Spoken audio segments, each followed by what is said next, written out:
Have you ever played Jump Force? To its detriment, it wasn't very well received, with most criticizing boring story and pretty bad performance, citing them as reasons why it should be avoided altogether.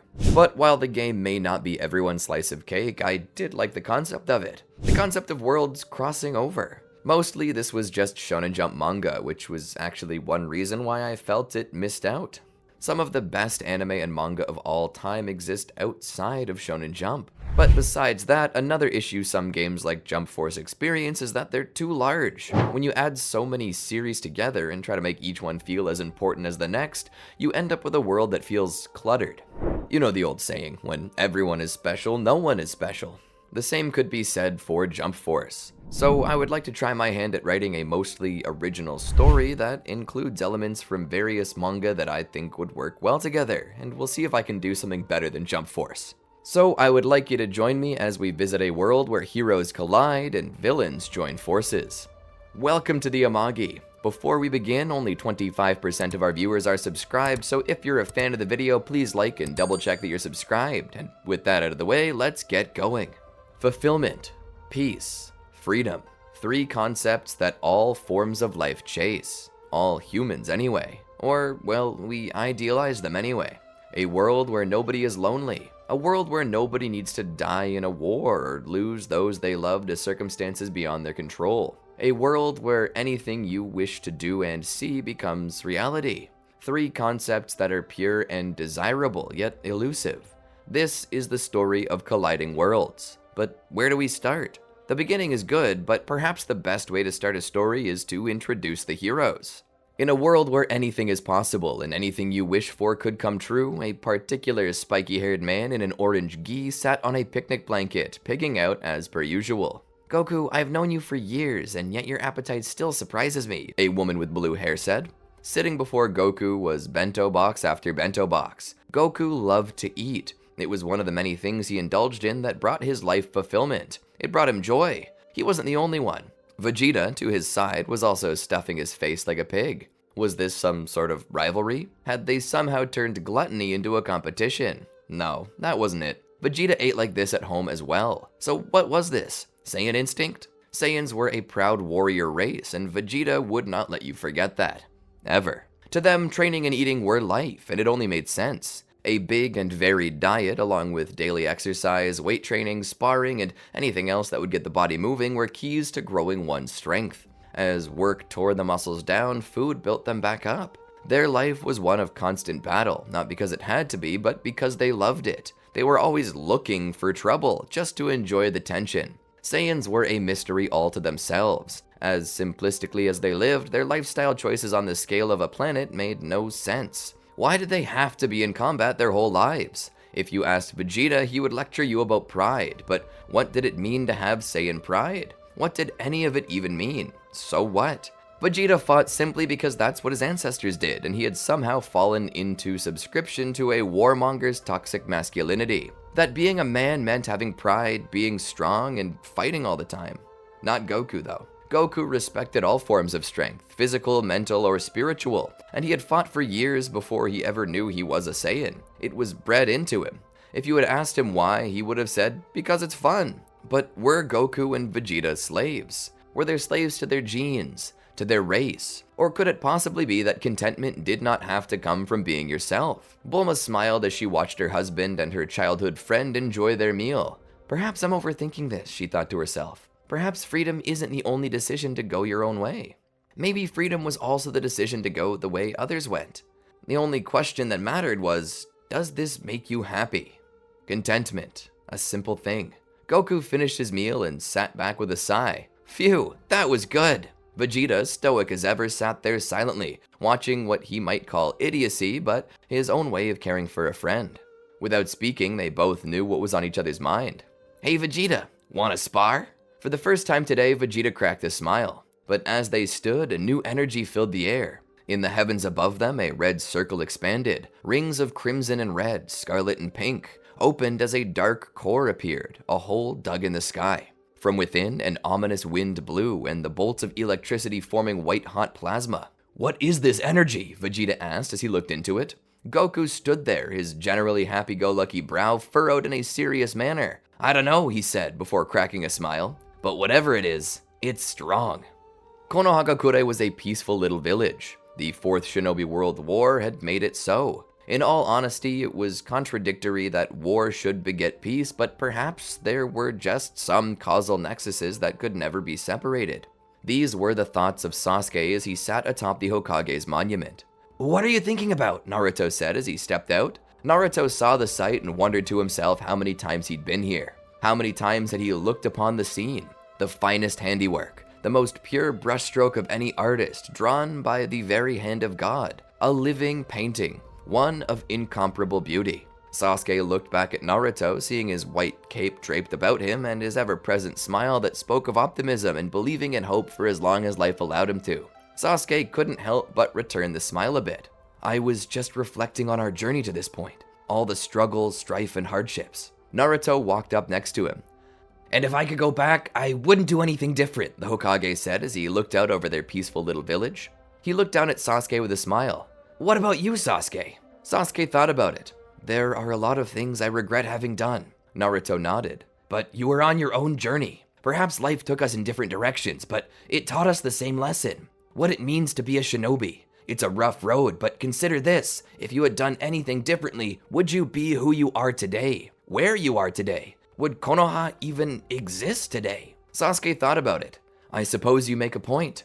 I don't like it much, but perhaps these things were necessary. I still feel guilty for it though." Naruto plopped down next to him. It was as if Sasuke could hear the tension leaving Naruto's spine and almost hear every wound up muscle loosening. The job of Hokage surely was a tough one, even if you had to sit behind a desk most of the day. "It means you're a good person, Sasuke. Shame isn't a sign that you're bad. It's proof that you aren't. Because if you feel bad for the bad things you did, then deep down it means that you agree with the good.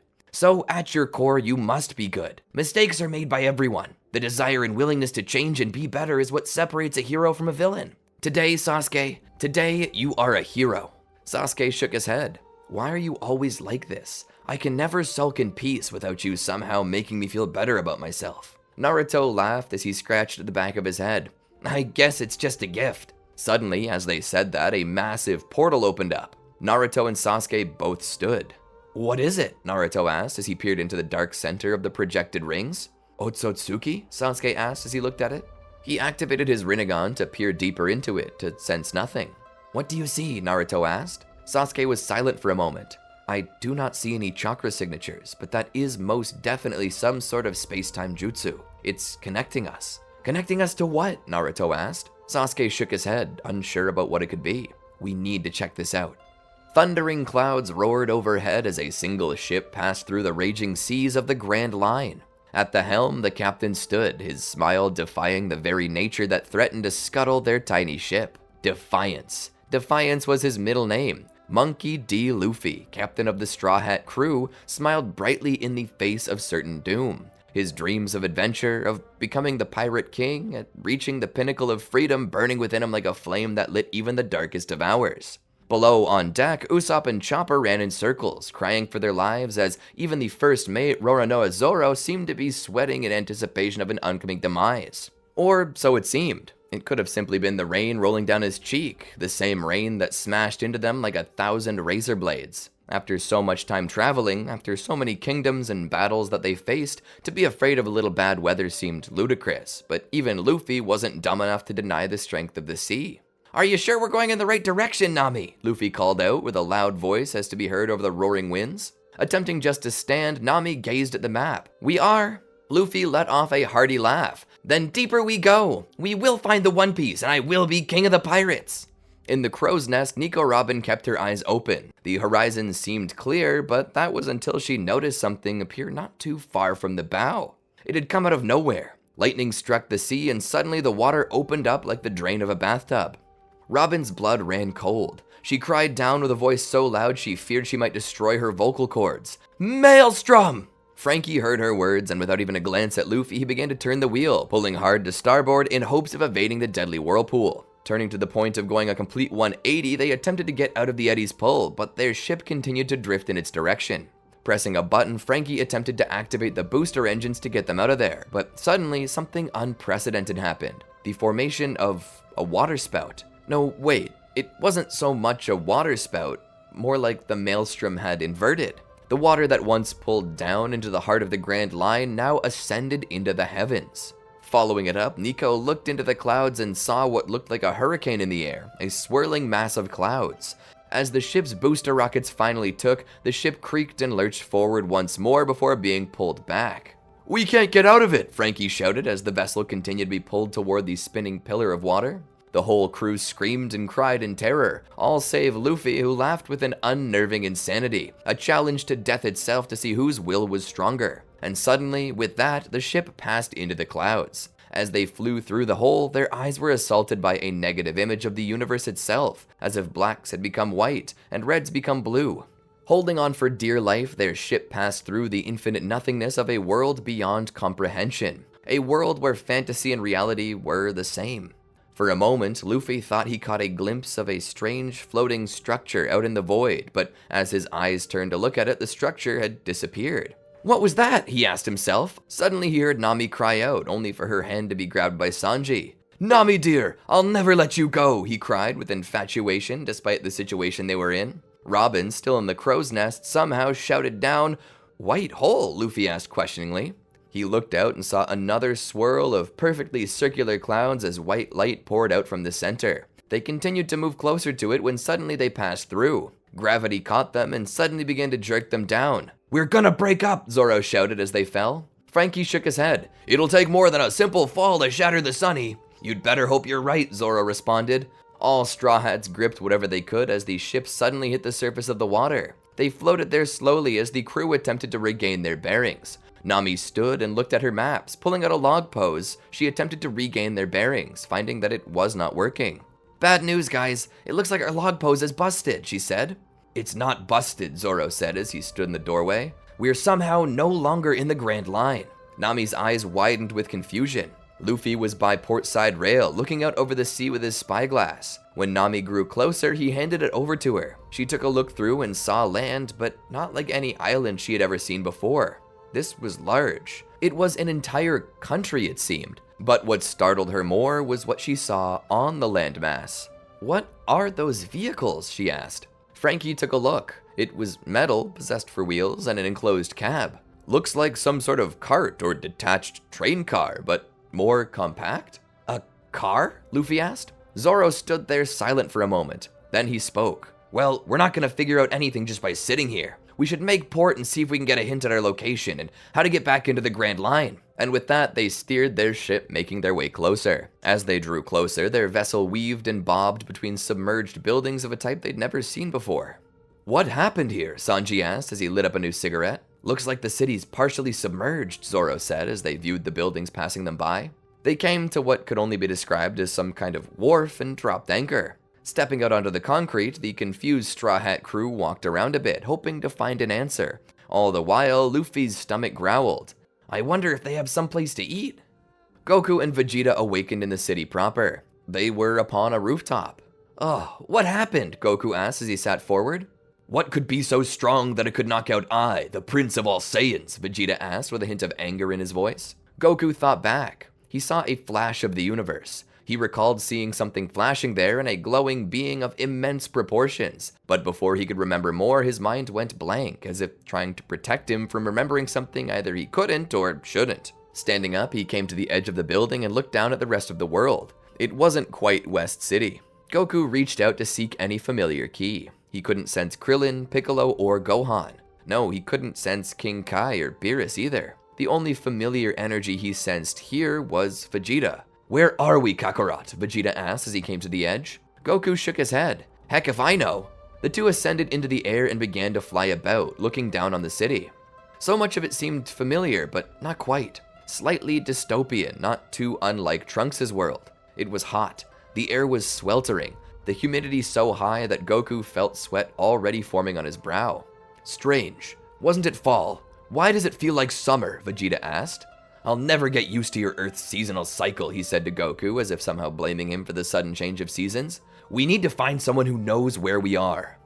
Naruto and Sasuke both woke up in a children's playground. Sasuke found himself laying across the top of the monkey bars, and Naruto found himself on the swing set. It was nostalgic for a moment, but upon awakening he found that he couldn't be further from Konoha. The world seemed similar to their own, but oh so different. Naruto found Sasuke and pulled him down, giving him a light shake to pull him back to his senses. Naruto, where are we? Naruto looked around. Your guess is as good as mine. The two began to walk around. Naruto thought back. Sasuke, can you remember what happened? Sasuke shook his head. I remember getting pulled into the portal, and everything after that's a blur. Me too, Naruto uttered. The two walked on, searching for anything that stood out, maybe to mark their location. As they walked down the streets, civilians on the sidewalk near them couldn't help but look back at these two men wearing the most outlandish clothes. Naruto looked around. I feel like I stick out like a sore thumb, he said as he caught the momentary glances from everyone around them. This world is similar to ours, but completely different, Sasuke said. You think we're in another world entirely? Naruto asked. Sasuke nodded. That's the kind of portal that opened. It would also explain why nobody recognizes the most well-known Hokage since the founding of our village. As they walked on, Naruto stopped. Sasuke turned around and walked back to Naruto. What is it? Naruto pointed to a large sign.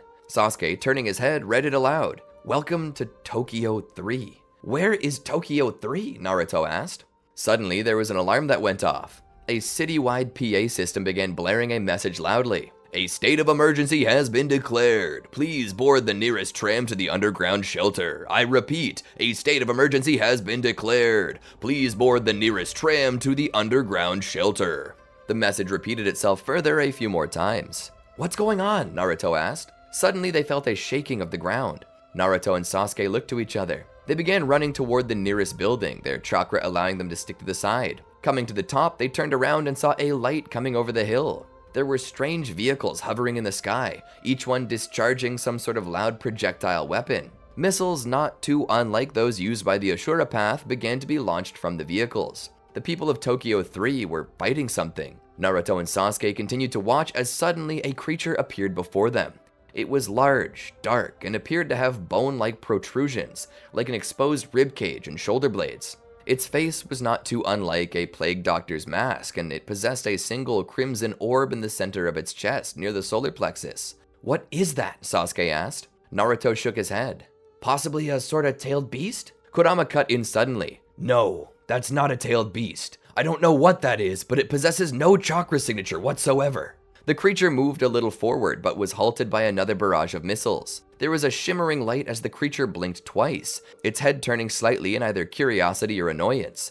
It raised its hand, and from its palm, a blast of energy left, skewering the flying vehicle. It must have been annoyance. Sasuke, we gotta help, Naruto said. Sasuke nodded. Naruto jumped down from the building. Kurama, he cried out. Way ahead of you, Naruto. Suddenly, the fox-like beast wrapped its golden energy around Naruto, turning him into a glowing golden fox of comparable size to the creature. Sasuke was not far behind, forming his perfect Susanoo. All the while in the distance, Goku and Vegeta saw the creature and the two glowing warriors that rose against it. Come on, Vegeta, this looks like it's gonna be good. All the while, the Straw Hats walked the streets and upset Luffy, whining about how there were no restaurants open. Feeling the disturbance, he would use his gum-gum powers to pull himself to the nearest building. Wait, Luffy, come back, Sanji shouted. Luffy witnessed the battle and made his way over. As the airships flew overhead, the pilots looked back and saw Sasuke and Naruto. Crap, more angels? The pilot asked. A voice then came over the radio. Blood pattern negative. Those are not angels. Then what the hell are they? Naruto came running in as Sasuke came up the rear, pulling his blade. Naruto reached out and attempted to punch the creature, only for his hand to hit what felt like hard glass. He tried to push through, the hard glass beginning to feel like crumpling foil beneath his hands. There was a tear, but even though his hand got through the strange energy field, a new energy field was generated behind it, this time even stronger. It pushed Kurama back. Sasuke jumped over the Ninetales and swung his blade down, only for it to get caught on the invisible shield. The creature let out an angelic cry as it raised its hand and struck out at the Susanoo, knocking it back, before catching both Naruto and Sasuke in a cruciform blast. Holy hell, Vegeta shouted as he saw it. Did you feel that, Kakarot? Goku was almost dancing. Yeah, I felt it, Vegeta. It felt like a high power level. Goku would explode into Super Saiyan and rush toward the creature. Due to his small size, the beast didn't bother throwing up an energy field. He struck it clean in the jaw, sending it stumbling back. It turned to look at him, its head twisting ever so slightly, blinking a bit. Goku smiled. It's actually kinda cute. Suddenly, it let out a roar as a halo of light appeared around its head. Goku was pushed back as it rose into the air and moved over the city, dropping down in another location. There it stood momentarily before it began to beat into the ground. "What's it doing?" Goku asked.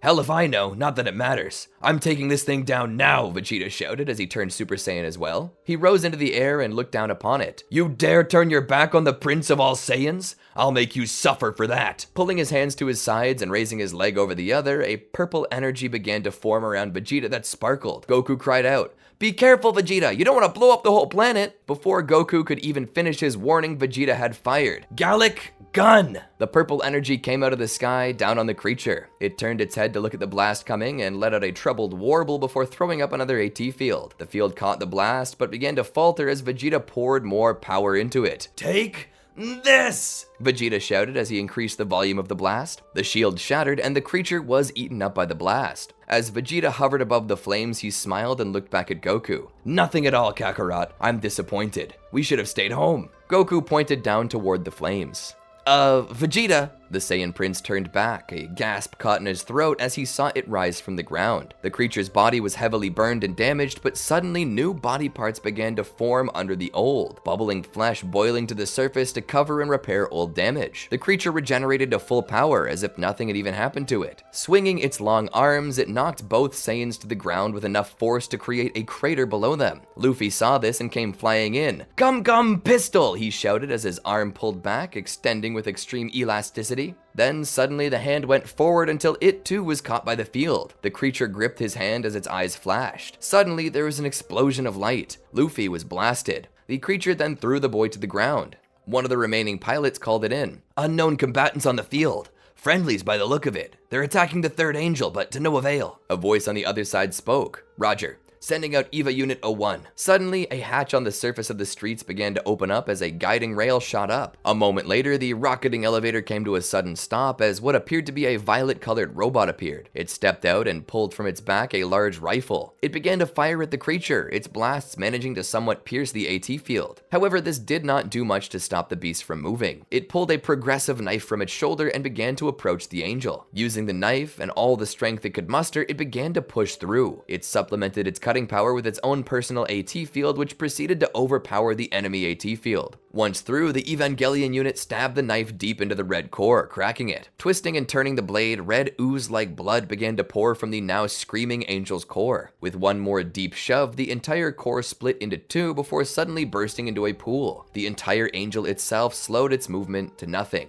All aircraft were ordered to pull back as even the EVA unit also pulled away. Suddenly, the angel exploded into a pillar of light, with two more secondary pillars appearing in the uppermost sides, not too unlike a cross. A rainbow circled up over the cross as a final angel cry could be heard before all went silent. Angel terminated. Repeat. Angel terminated. Naruto and Sasuke would awaken in a room all to themselves. It was white and barren, save for 2 beds, an IV drip for each, and some medical equipment. Naruto sat up and reached for his head. "Did anyone catch the license plate of that lightning bolt that just hit us?" Sasuke looked over. The hell was that thing? Naruto shook his head. "I don't know, but whatever it was strong." Suddenly the door opened and 2 men wielding automatic rifles stepped in and stood on either side of the door. After this, a woman in a red jacket came in. She looked to each of them. "Are you two feeling okay?" Naruto nods. "Yeah, thank you, but who are you and where are we?" The woman smiled as it seemed they were owed some answers. "I am Captain Misato Katsuragi of NERV. You're currently in the medical wing of NERV headquarters. May I ask your names?" "I'm Naruto Uzumaki. And that over there is Sasuke Uchiha. Can you perhaps tell us more about what it is that we fought?" Captain Katsuragi raised a hand. "All in good time. First, we need to make sure that you're healthy. When Dr. Akagi finishes a physical, you'll be taken to a briefing room where we can clear up any confusion." Naruto nodded. There was a loud thud. The guards seemed to be put on edge a little. There was then a call over the radio. Captain Katsuragi took a listen to it. "It seems one of our other guests is unhappy with his current situation. I need to go check on this. I'll see you at the briefing." After some time passes, they're brought into the briefing room where they meet a boy in a straw hat eating all the donuts. Naruto sits down near him. "Hello." The boy looks at him curiously, mouthful of sugary sweets. He swallows hard. "Hello." Naruto introduces himself. "I'm Naruto Uzumaki."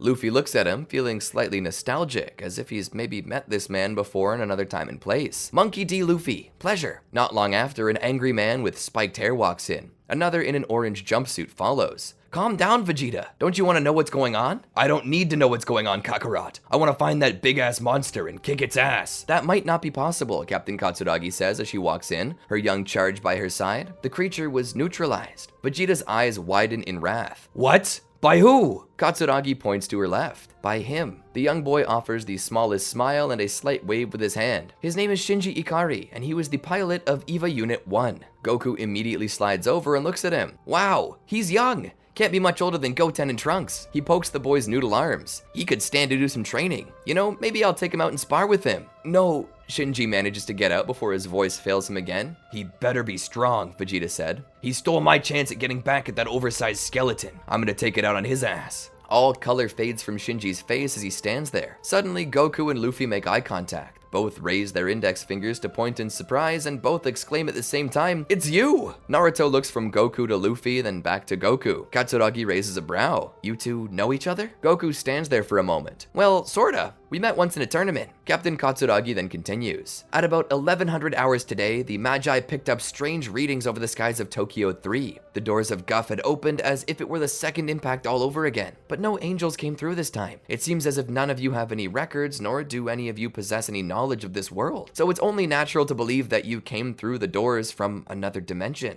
The question is, why? Naruto then spoke. Can you tell us about that creature we saw today? That, another voice said as it entered the room, was an angel. Misato stood. Commander. Shinji stood there silent for a moment. Father. His expression was one of surprise, but then faded into not so subtle dissatisfaction as he looked away. You mean like Whis? I didn't know Whis could be so butt ugly, Goku shouted. He obviously means another type of angel, Kakarot. What are angels? Sasuke asked from the corner behind Naruto. Commander Ikari then began to explain. Angels are ancient life forms that inhabited the earth before man. Their single goal is to exterminate mankind and reclaim the earth as their own. Exterminate, you say? Vegeta said with a smile. Are they strong? Gendo looked at Vegeta. Immensely. They seek to initiate the third impact to reform the world into a world of angels. Naruto raised his hand. Second impact? Third impact? I've heard this term thrown around quite a bit. What does it mean? The commander then looked at Captain Katsuragi. Would you be so kind as to explain, Captain? Misato nodded. The impacts are events in Earth's history that changed it forever. The first impact is when the seed of life came down to Earth, Lilith. This seed propagated and created what you would today call the human race. That was the first impact. The second impact occurred in the year 2000, when an expedition to Antarctica discovered a second seed of life, tentatively named Adam. An experiment went wrong, and the seed activated, releasing an L field that converted all life in the Antarctic to its base parts, before raising sea levels by melting the Antarctic ice shelf. This threw the Earth off its standard axis, which caused the world to be cast into eternal summer. So that's why it's so hot in the middle of the winter, Vegeta said. Misato continued. With the second impact and the tensions that rose thereafter, over 50% of the Earth's population have been eradicated. But after the awakening of Adam, some of his progeny have appeared, the angels. Their goal is to initiate a third impact, thereby eradicating all Lilith-based life on Earth, humans, and replacing them with angel kind. To that end, Nerve was established to fight off the angel threat, and the Evangelion technology was created to assist in that effort. Naruto nodded. That still doesn't explain why we're here, Luffy said. That's something we're still trying to figure out, Commander Ikari said. We're hoping to figure out how you got here, and more importantly, how to get you back. What? You want to get rid of us? But I want to fight the angels, Goku shouted. Gendo looked to Goku. This is our fight, not yours. I thank you for all your help, but you should stay out of this. We will provide you with room and board until we can figure out how to get you home, or until we can help you find better living arrangements. I have my ship, Luffy said. That's all I need. You guys are free to come too. I bet Sanji would love to cook for you guys. Goku seemed excited. Food! Hot dog! Count me in! Naruto looked to Sasuke, who shrugged. Naruto smiled. Me too. Gendo gave a slight nod. If that's everything, then you're free to leave. Misato walked to Gendo. Do you think it's a good idea to let them go like that? They could be a great help against the angels. Gendo looked back. We cannot rely upon outsiders, Katsuragi. Perhaps they could be of help, but this is our fight. We shouldn't rely on anyone but ourselves. Misato gave a solemn nod. Yes, sir. Then she left. Gendo would return to his office where he would sit down at his desk. Fuyutsuki was nearby. He placed his hand on the control panel and pressed a button. Suddenly, the room came to life as a holographic projection. Before him, multiple monoliths appeared. The test to open the doors of Guff with the key of Nebuchadnezzar was successful, but some unintended side effects occurred, Gendo said to the monoliths. And those side effects were? One of the voices asked. Things pass through from within, not of angelic origin. It seems they utilize the anti-universe as a means to travel from their worlds to ours. They appear to be quite strong, though the third angel seems to have caught them off guard. One of the voices spoke. No matter. The angels come in a strict hierarchy of power. They will grow stronger as time passes. These interlopers will likely fade away before they can interfere with instrumentality. Your only job here, Ikari, is to keep the project on track. Do you understand? Yes, I understand. Each of the pillars, one by one, began to disappear, leaving Gendo in silence. Staring across, he would see a shadow sitting in a chair. Cabals, groups of people controlling the populace through deceitful means.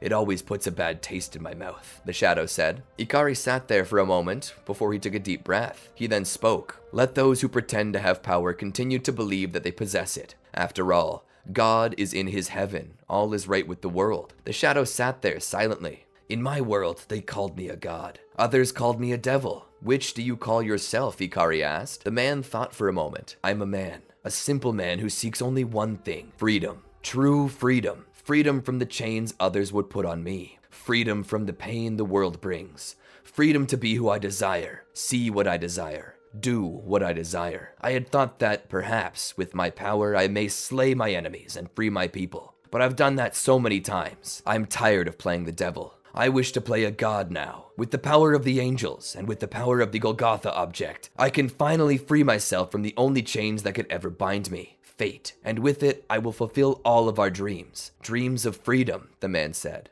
Dreams of peace, a second voice said from behind Gendo. Commander Ikari smiled as he looked at a picture of his deceased wife, Yui. Dreams of fulfillment. Gendo and his compatriots were a diverse group. All could lay claim to a title of divinity, but alas, they had their roles to play. True instrumentality is just around the corner, gentlemen. One of a multiversal scale.